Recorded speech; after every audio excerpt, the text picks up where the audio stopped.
오늘 하나님 주시는 말씀은 창세기 29장입니다. 31절부터 35절 말씀.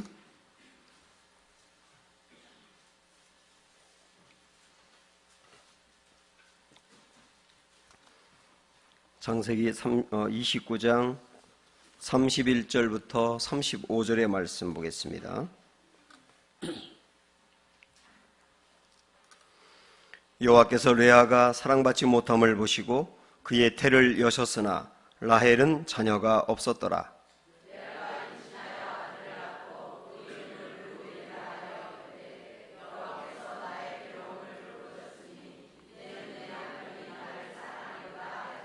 그가 다시 임신하여 아들을 낳고 이르되 여호와께서 내가 사랑받지 못함을 들으셨으므로 내게 이 아들도 주셨도다 하고 그의 이름을 시므온이라 하였으며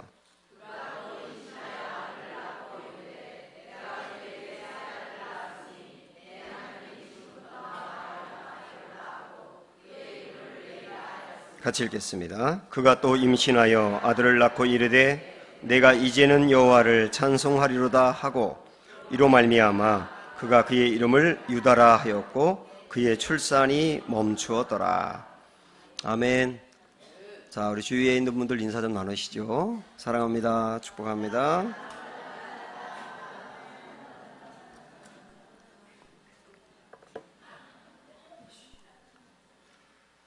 네, 감사의 달 11월을 맞이하고 또 우리가 11월 셋째 주가 추수감사주일이거든요. 그래서 오늘 감사에 대한 말씀을 드리겠습니다. 직장인들 중에 10명 중에 7명은 자기가 푸어족이다라고 대답을 했다고 합니다. 푸어족이라는 말은, 푸어라는 말이 가난이라는 뜻이잖아요. 나는 가난하다, 이렇게 대답을 한 겁니다. 취업 포털 사이트인 사람인이라고 하는 데서 우리나라 직장인들 799명을 대상으로 당신은 푸어족이라고 생각합니까? 이렇게 물어봤더니 70%가 넘는 사람이 그렇다고 대답을 했습니다. 좀 구체적으로 이 푸어족의 종류를 살펴봤더니요, 지금 내가 받고 있는 이 연봉으로는 가난에서 벗어날 수가 없다, 그렇게 대답한 사람들을 워킹 푸어라고 말합니다. 그 사람들이 제일 많았고, 그 다음에 내 노후가 준비가 안 돼 있기 때문에 내 노후는 가난할 것이라고 미리 생각하는 사람들, 이들을 실버 푸어라고 말합니다. 그들도 적지 않게 있었습니다. 그리고 너무 무리하게 대출을 받아가지고 집을 구한 다음에 그 집 때문에 가난하게 사는 사람들도 있거든요. 그들을 하우스 푸어라 그러는데 그들도 적지 않았고요. 그리고 해외여행이나 쇼핑이나 이런 과소비 때문에 어렵게 살게 된 사람들을 쇼핑 푸어라 그러는데 그런 사람들도 10%가 넘었습니다. 굉장히 많은 사람들이 지금 이렇게 살고 있거든요. 그래서 그들에게 또 물어봤습니다. 그러면 당신이 이 푸어 상태에서, 푸어족 상태에서 벗어나기 위해서는 어떻게 해야 되겠느냐, 이렇게 물어봤더니 40%가 넘는 사람들이 지금보다 연봉을 더 받아야 된다고 얘기를 했어요. 그런데 깜짝 놀란 것은 얼마 정도 더 받으면 되느냐, 얼마 정도 더 받으면 푸어족이 아니고 벗어날 수가 있느냐라고 물어봤더니요, 평균 1893만 원이었다고 합니다. 연봉 1893만 원을 더 받으면 개선된다는 거죠. 그 정도 돈을 더 받는 게 얼마나 어려워요. 그거 외에도 아주 건강하게 근검절약을 해가지고 이 어려움을 극복하겠다라고 말한 사람들은 20% 정도밖에 안 되고, 나라의 이 제도가 개선이 되어야 된다거나 재테크를 해야 된다, 또 경제성장이 이루어져야 된다는 대답들이 또 적지 않게 있었습니다. 저는 이 설문조사를 가만히 살펴보면서 내가 현재 푸어족이다라고 말하는 사람들이 내가 푸어족에서 벗어나기가, 의식이 말이죠, 의식이 벗어나기가 정말 어렵겠다는 생각이 들었어요. 왜냐하면 연봉이 늘어나는 것도 한꺼번에 확 달라질 수가 없는 것이기 때문에 그것도 어렵고, 뭐 나라의 제도가 바뀐다거나 경제 성장이 이루어진다거나 뭐 재테크나 이런 문제도 쉬운 게 아니기 때문에 결국은 내가 현재 가난하다고 생각하는 사람들은 앞으로도 계속 그렇게 생각하고 살 가능성이 많겠구나라는 생각이 들었던 거예요. 결국 그것을 보면서 한 사람이 만족하는 거나 감사하는 거나 여건과 상황보다는 마음의 문제와 생각의 문제일 가능성이 높다는 결론을 갖게 됐어요. 사람이 마음으로 생각하는 것이 이렇게 중요하다 보니까 이 시간에 한 가지 생각하는 게 있어요. 많은 사람들이 하나님으로부터 꽤 많이 받았는데도 불구하고 감사와 행복을 느끼지 못하는 이유가 뭔지 아세요? 이런 게 있어요. 이 문제, 이것만 해결되면 더 바랄 것이 없을 텐데 이것이 해결되어야 행복하겠다라고 생각하기 때문이에요. 그러니까 받았는데도 불구하고 이게 해결되어야 행복하니까 그게 해결되기 전까지는 행복을 못 느끼는 거예요. 더 받아도 이 사람은 늘 그게 해결돼야 되거든요. 그러다 보니까 감사를 못하는 거예요. 혹시 여러분 우리가 그렇지 않습니까? 그래서 이런 생각을 갖고 있으면 어쩌면 계속 내 인생이 불행으로만 갈 수 있겠다. 그래서 우리가 어떻게 감사를 회복할 수 있느냐, 이런 문제에 오늘 우리가 접근하고 싶거든요. 그래서 우리가 레아 이야기를 좀 드리고 싶어요. 오늘 우리가 읽었던 본문에 나오는 레아라고 하는 사람은 한마디로 이야기하면 비련의 여인이다, 이렇게 말할 수 있습니다. 이 레아는 야곱이라고 하는 사람의 첫 번째 부인이었거든요. 그리고 야곱의 두 번째 부인이 레아의 여동생인 라헬이었어요. 그러니까 두 자매가 한 사람의 아내였습니다. 레아는 창세기 29장 17절에 보면 시력이 안 좋았다고 나오거든요. 그래서 시력이 안 좋았다는 말은 잘 안 보였다는 개념이 아니고 총기가 없다는 뜻입니다. 그러니까 이 여인은 총기가 없고 총명하지 않았고 아름답지도 않았어요. 여러분 그 유명한 결혼식 사건 아시죠? 야곱이 라헬이라는 여자를 보자마자 첫눈에 반해서 결혼하고 싶어 해요. 그랬더니 라헬의 아버지가 내 딸과 결혼하려면 7년 동안 머슴을 살아라. 그래가지고 야곱은 그 아내를 그 여자를 얼마나 사랑했는지 7년을 수일같이 여겼다 그랬어요. 이 라헬은 우아하고 아름다웠거든요. 그래서 결국 7년을 채운 다음에 라헬과 결혼하게 된 겁니다. 그리고 첫날 밤을 보냈어요. 그리고 그 다음날 새벽에 눈을 떠보니까 그 옆에는 라헬이 있는 게 아니고 레아가 있는 거예요. 너무 놀랐어요. 그래서 아버지에게 따지니까 그 아버지가 하는 말이 뭐냐면, 우리 마을에서는 언니가 시집가지 않았는데 동생이 먼저 가는 법은 없네. 그래가지고 생각도 없이 레아라는 여자를 맞아들이게 된 거예요. 아, 나는 라헬이 좋은데요? 그러면 7년 더 머슴 살게. 그래가 또 7년을 머슴 살고 두 번째 라헬을 마저 아내를 얻었단 말이에요.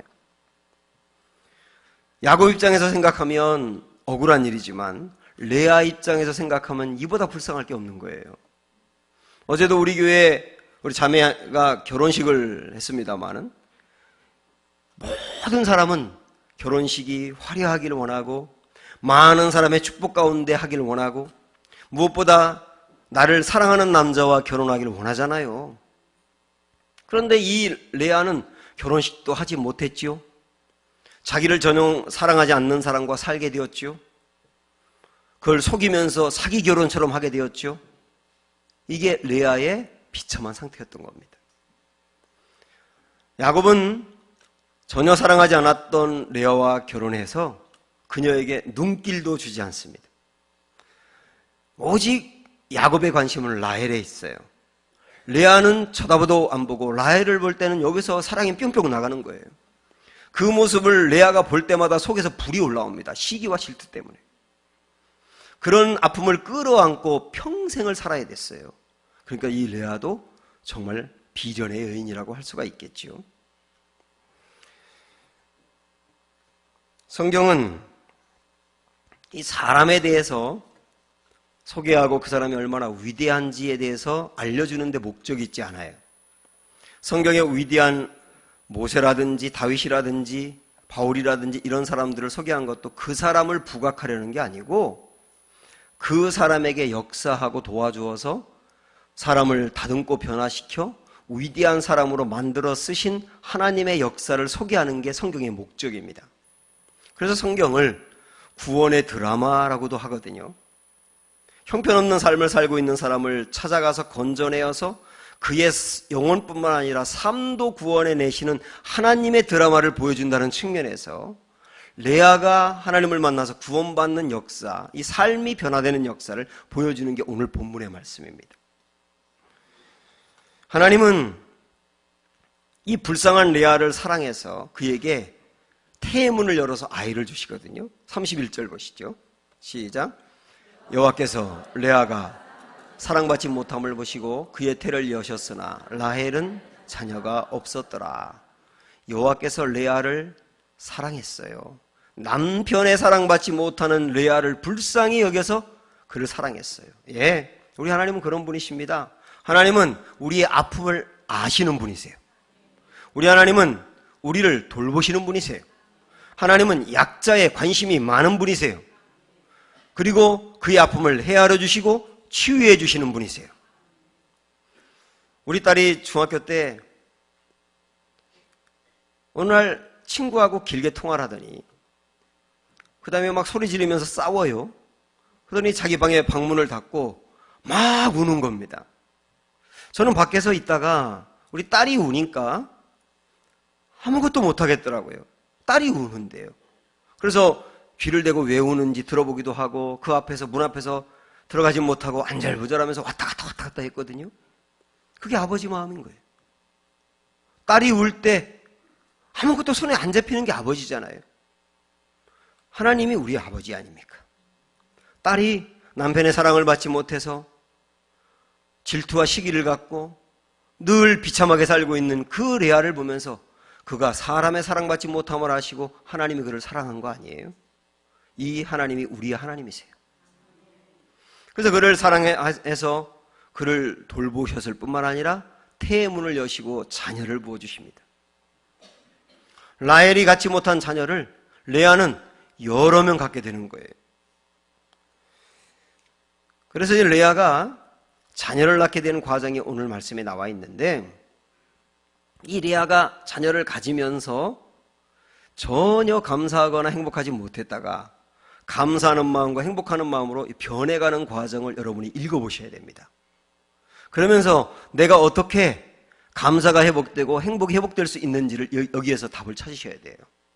원래 이스라엘은 자녀를 낳으면 아버지가 자녀들의 이름을 붙이게 돼 있거든요. 근데 이 오늘 말씀을 보니까 아버지가 이름을 붙인 게 아니라 엄마가 아이들의 이름을 붙였어요. 그걸 보니까 이 야곱이 레아가 낳은 아이에 별로 관심이 없었던 게 아닌가 하는 생각이 들어요. 어쨌든 하나님이 레아에게 은혜를 베풀어서 첫 번째 아들이 태어납니다. 루벤이라는 이름이었거든요. 32절 시작. 임신하여 아들을 낳고 그 이름을 루벤이라 하여 이르되 여호와께서 나의 괴로움을 돌보셨으니 이제는 내 남편이 나를 사랑하리로다 하였더라. 루벤이라고 하는 말은 보라 아들이다 그런 뜻이에요. 레아가 딱 낳고 났더니 아들이거든요. 그때 소리치면서 와 아들이다 감사하잖아요. 그런데 그 다음에 뭐라고 하느냐면 이제는 내 남편이 나를 사랑할 거야. 내가 아들을 낳았으니까 내 남편이 나를 사랑할 거야. 여러분 이 이야기는 뭐냐면 하나님이 내게 아들을 주어서 감사한 것은 맞지만 그러나 남편이 나를 사랑할 때까지는 진짜 감사가 없다는 뜻이에요. 그래서 루벤이라고 하는 아들을 주었음에도 불구하고 그는 여기서 온전한 감사를 누리지 못합니다. 왜? 남편이 나를 사랑할 때까지는 안 되거든요. 하나님이 그에게 두 번째 아들을 줍니다. 시므온이라는 사람인데 자 33절 보세요. 시작. 그가 다시 임신하여 아들을 낳고 이르되 여호와께서 내가 사랑받지 못함을 들으셨으므로 내게 이 아들도 주셨도다 하고 그의 이름을 시므온이라 하였으며 두 번째 아들의 이름이 시므온인데 시므온이라는 뜻은 들으셨다는 뜻이에요. 하나님이 나의 아픔을 들으셨다. 남편의 사랑받지 못함을 들으셨다. 그래서 나에게 보상으로 아들을 주셨다. 감사합니다. 그러나 여전히 레아의 마음에는 그러나 남편이 나를 사랑해 주어야 감사하지요. 계속 이 문제가 해결이 안 되는 거예요. 하나님이 그에게 세 번째 아들을 주십니다. 레위라는 사람이거든요. 34절 시작. 그가 또 임신하여 아들을 낳고 이르되 내가 그에게서 세 아들을 낳았으니 내 남편이 지금부터 나와 연합하리로다 하고 그의 이름을 레위라 하였으며 레위라는 이름의 뜻은 연합이라는 말이에요. 그러니까 레아는 내가 하나도 아니고 둘도 아니고 셋을 낳지 않느냐? 셋이나 아들을 낳았으니까 이제 이 나무토막 같은 남편이 마음이 열려서 나를 받아줄 거야. 그렇게 기대하는 거예요. 그러니까 이 레아는 여러분이 이 마음을 보셔야 되는데 레아의 마음은 아무리 하나님으로부터 받아도 감사가 없어요. 남편의 마음이 자기를 사랑해야만 돼요. 그게 해결될 때까지는 아무리 많이 받아도 소용이 없어요. 이게 지금 레아의 마음의 상태예요. 우리 중에도 그런 분들이 많잖아요. 결국 그러다가 네 번째 아들을 낳게 됩니다. 이 네 번째 아들이 태어났을 때 레아의 마음에 드디어 감사가 회복이 됩니다. 네 번째 아들의 이름이 유다거든요. 자, 읽어보세요. 35절 시작. 그가 또 임신하여 아들을 낳고 이르되 내가 이제는 여호와를 찬송하리로다 하고 이로 말미암아 그가 그의 이름을 유다라 하였고 그의 출산이 멈추었더라 그랬어요. 여기에 유다라고 하는 이름의 뜻이 내가 이제는 여호와를 찬송하리로다. 찬송이라는 뜻입니다.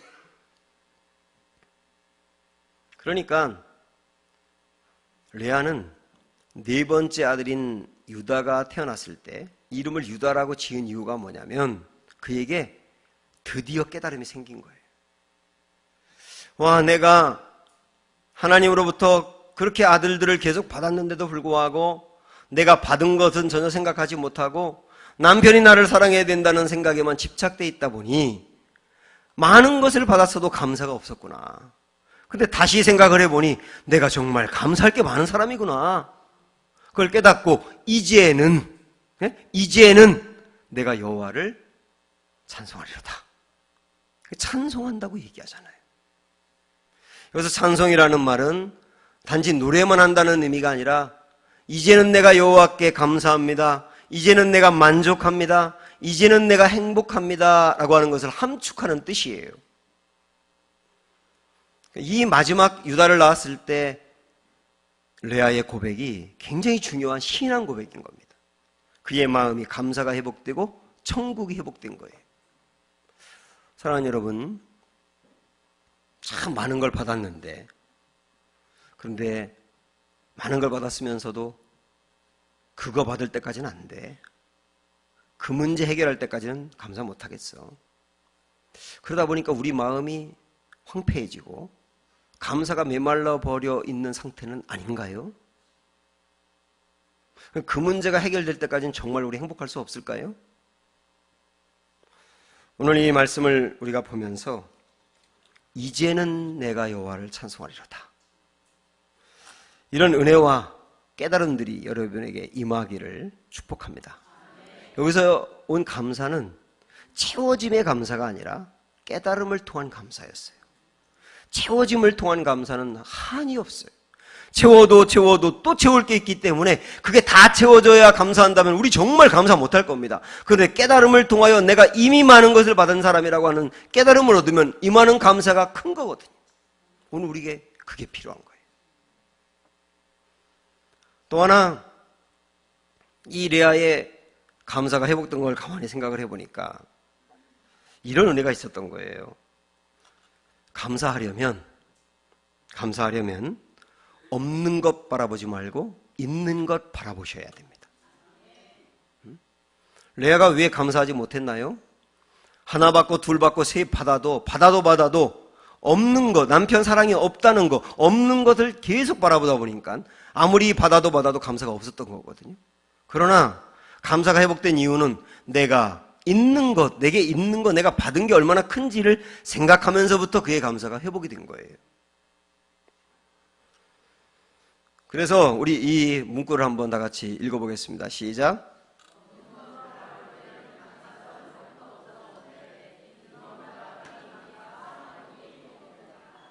아멘. 감사 회복은 그렇게 회복이 되는 겁니다. 룻의 시어머니인 나오미라는 여자 여러분 아시잖아요. 나오미는 레아만큼이나 정말 불행한 여인이었거든요. 어느 날 남편이 죽더니만 이어서 두 아들까지 죽었어요. 남편과 두 아들을 다 잃어버렸어요. 그래서 나오미는 정말 힘들어합니다. 그런데 결국 그가 일어나거든요. 어떻게 일어났느냐면 이미 떠난 남편과 잃어버린 아들들 끌어안고 고통스러워하지 않고 남아있는 가족들을 바라보게 된 거예요. 그러니까 일어나게 된 거예요. 오병이어 사건 기적이 있었을 때 예수님이 많은 무리들이 거기서 예수님의 말씀을 듣는 걸 보면서 제자들에게 그럽니다. 너희들이 이 사람들을 먹을 것을 챙겨주어라. 그때 먹을 것 챙겨주라는 그 예수님의 테스트를 받고 빌립과 안드레 두 제자가 각각 다른 방법으로 접근을 해요. 여러분 두 사람을 잘 비교해 보세요.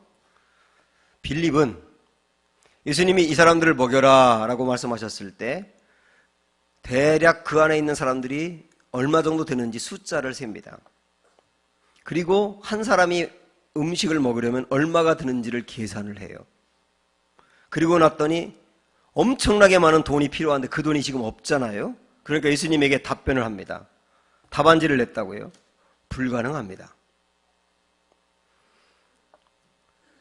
빌립이 그 상황에서 불가능이라는 답을 하게 된 것은 없는 것 봤기 때문에 그래요. 직장 생활하는 분이나 교회에서도 마찬가지고 어떤 과제가 주어졌을 때 도전해야 될 게 생겼을 때 못해요 라고 대답하는 분 중에는 상당히 많은 이들이 못하는 걸 찾고 없는 걸 찾기 때문에 그래요. 그런 분들은 절대로 도전하지 못합니다. 그런데 이번에 안드레라고 하는 제자가 어떻게 했는지 보세요. 안드레도 그 많은 숫자를 먹이기 위해서 어마어마한 돈이 필요하고 그 돈이 지금 없다는 걸 알아요. 그런데 안드레는 사람들 사이를 다니면서 찾는 거예요. 음식을 갖고 온 분이 좀 있으면 내놓으세요. 자, 좀 내놔 보세요. 그 찾는 거예요. 아마 제가 볼 때는요, 도시락 갖고 온 사람들이 꽤 많았을 거예요. 근데 어른들은 내 거 내놓으면 뺏길 것 같으니까 안 내놓고 있었을 거예요. 분명히 그랬을 거예요. 근데 이 애가 순진하게 내놓으라니까 내놓은 거죠. 근데 그걸 찾아가지고 그 찾은 걸 예수님에게 갖다 드리지 않습니까? 다시 말하면 없는 거 찾지 않고 그래도 있는 거 찾았단 말이에요. 그걸 예수님께 갖다 드리니까 예수님이 기도하고 그 안에 있는 5천 명도 넘는 사람을 먹이고 남기지 않습니까? 그러니까 이 안드레의 관점을 보셔야 됩니다. 예수님이 낸 문제에 대하여 없는 거 찾지 말고 있는 거 찾자. 직장 생활하거나 교회 생활하면서 힘들고 어려운 상황에서도 돌파해 나가고 도전해 나가고 뜻을 이루어 나가는 사람을 여러분 가만히 지켜보세요. 그들은 있는 거 찾으면서 그걸 갖고서 일을 시작한단 말이에요. 가끔 어떤 분들은 사랑하는 남편을 일찍 보내는 경우가 있습니다. 내 남편이 미리 이미 떠났다라고 하는 게 얼마나 불행한 일이에요. 그런데 주저앉아 있는 게 아니라 그래도 일어나는 이유는 내게 남아있는 자녀가 있기 때문이에요. 자녀 보면 일어나는 거예요.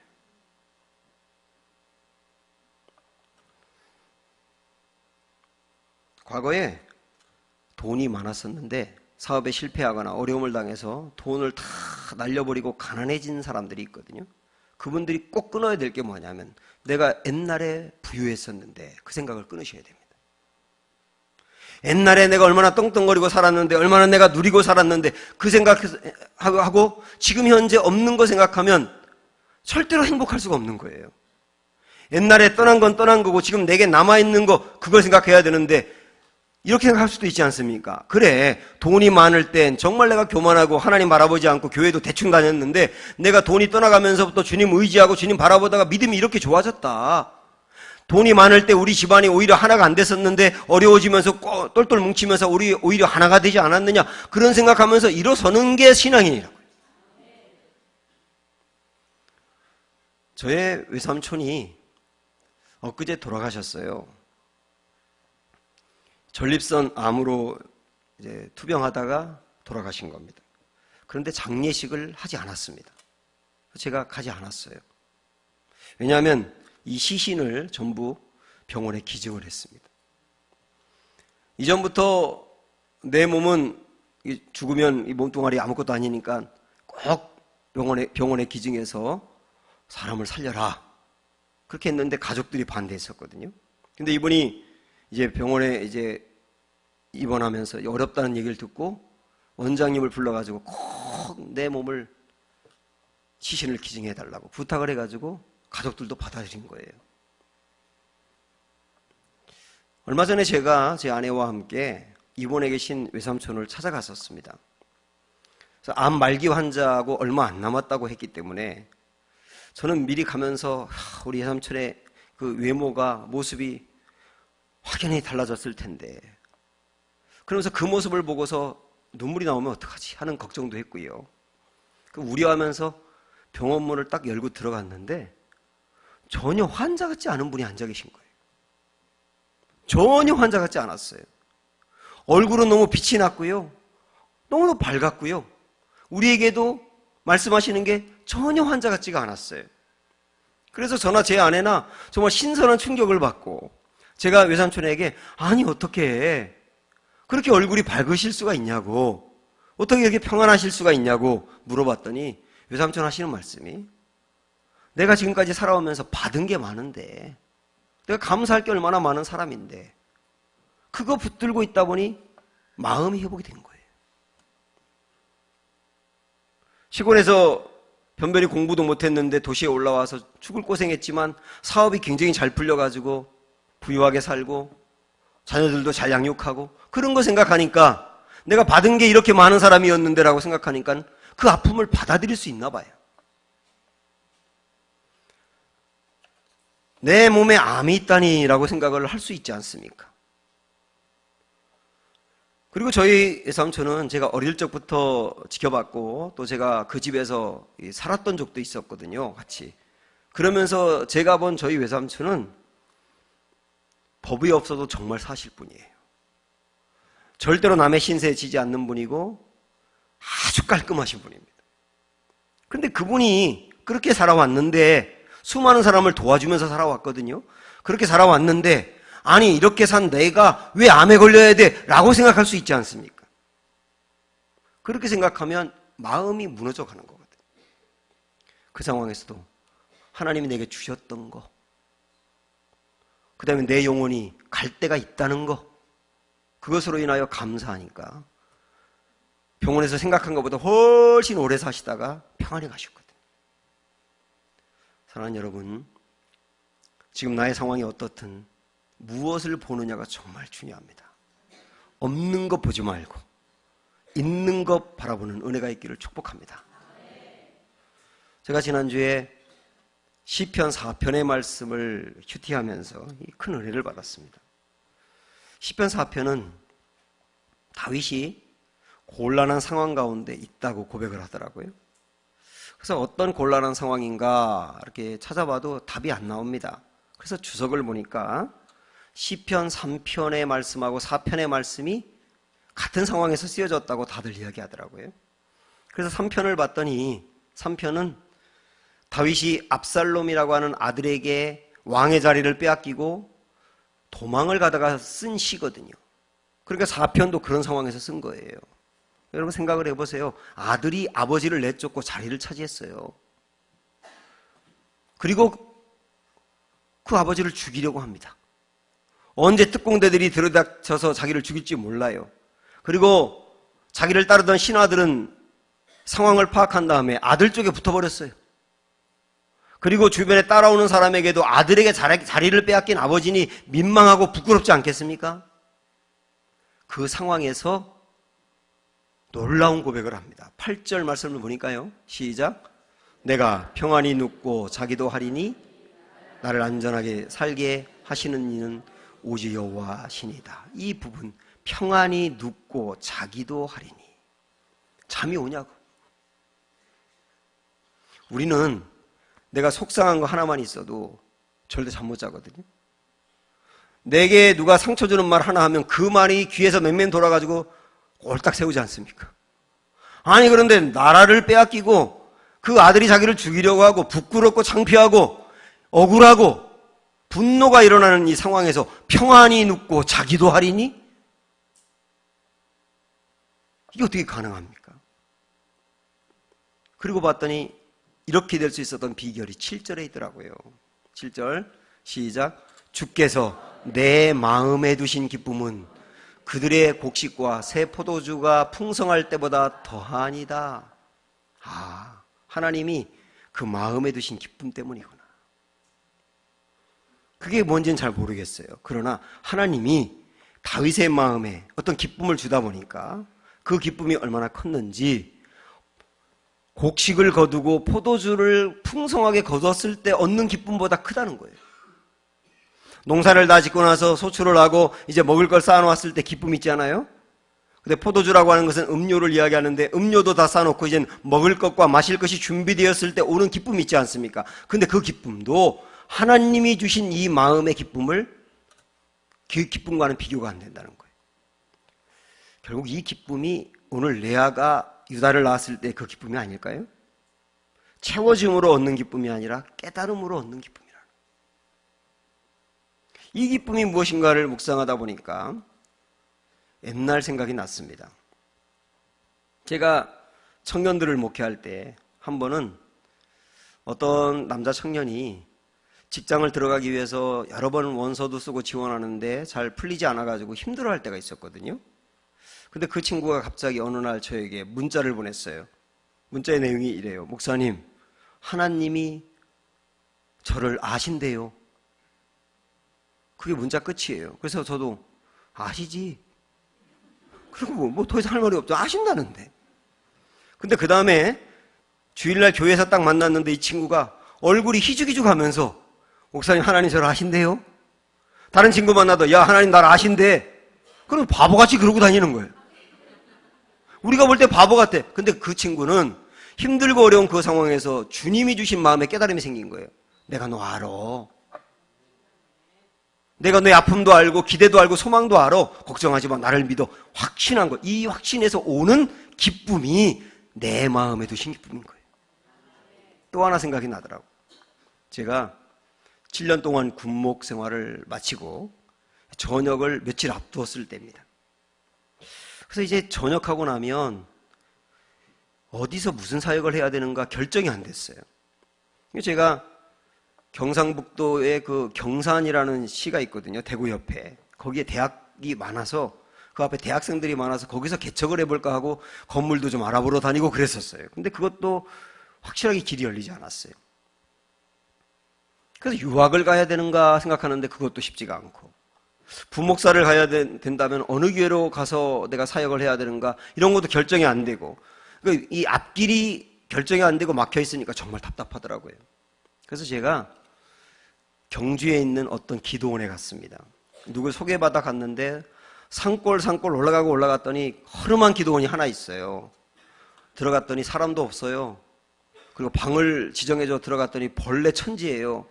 그리고 이불을 이렇게 폈더니만 이불이 10년 동안 한 번도 빤 적이 없나 봐요. 냄새가 얼마나 심한지 몰라요. 저는 이 불결한 거 싫어하거든요.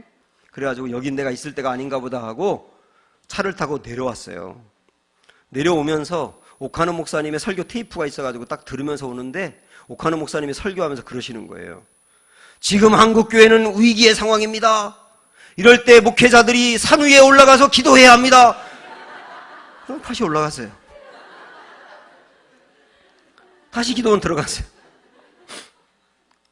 그곳에서 산에 올라가 바위에서 기도도 하고 그 다음에 책도 읽고 성경도 보고 그러는데 둘째 날 저녁에 그 원장 목사님이 오늘 집회가 있으니까 참여하라고 그래서 가봤더니 저 포함해서 5명 있더라고요.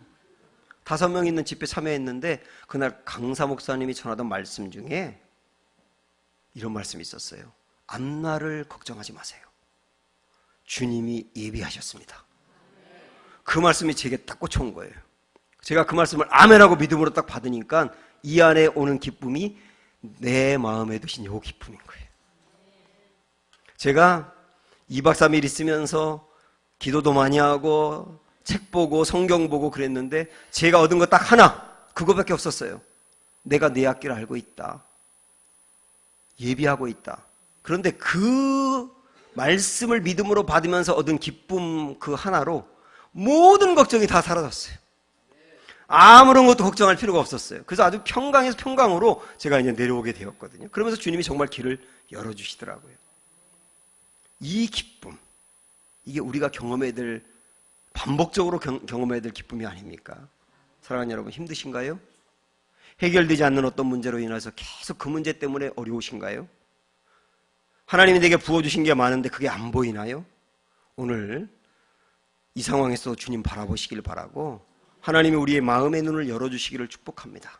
그래서 내가 정말 많이 받은 사람이구나 생각해서 감사가 회복되시기를 바라고, 아직 그게 해결 안 됐더라도 내 마음에 얻는 깨달음으로 말미암아 감사가 부유한 우리 모두가 되시기를 주님의 이름으로 축원합니다. 이렇게 찬양합니다. 모든 상황 속에서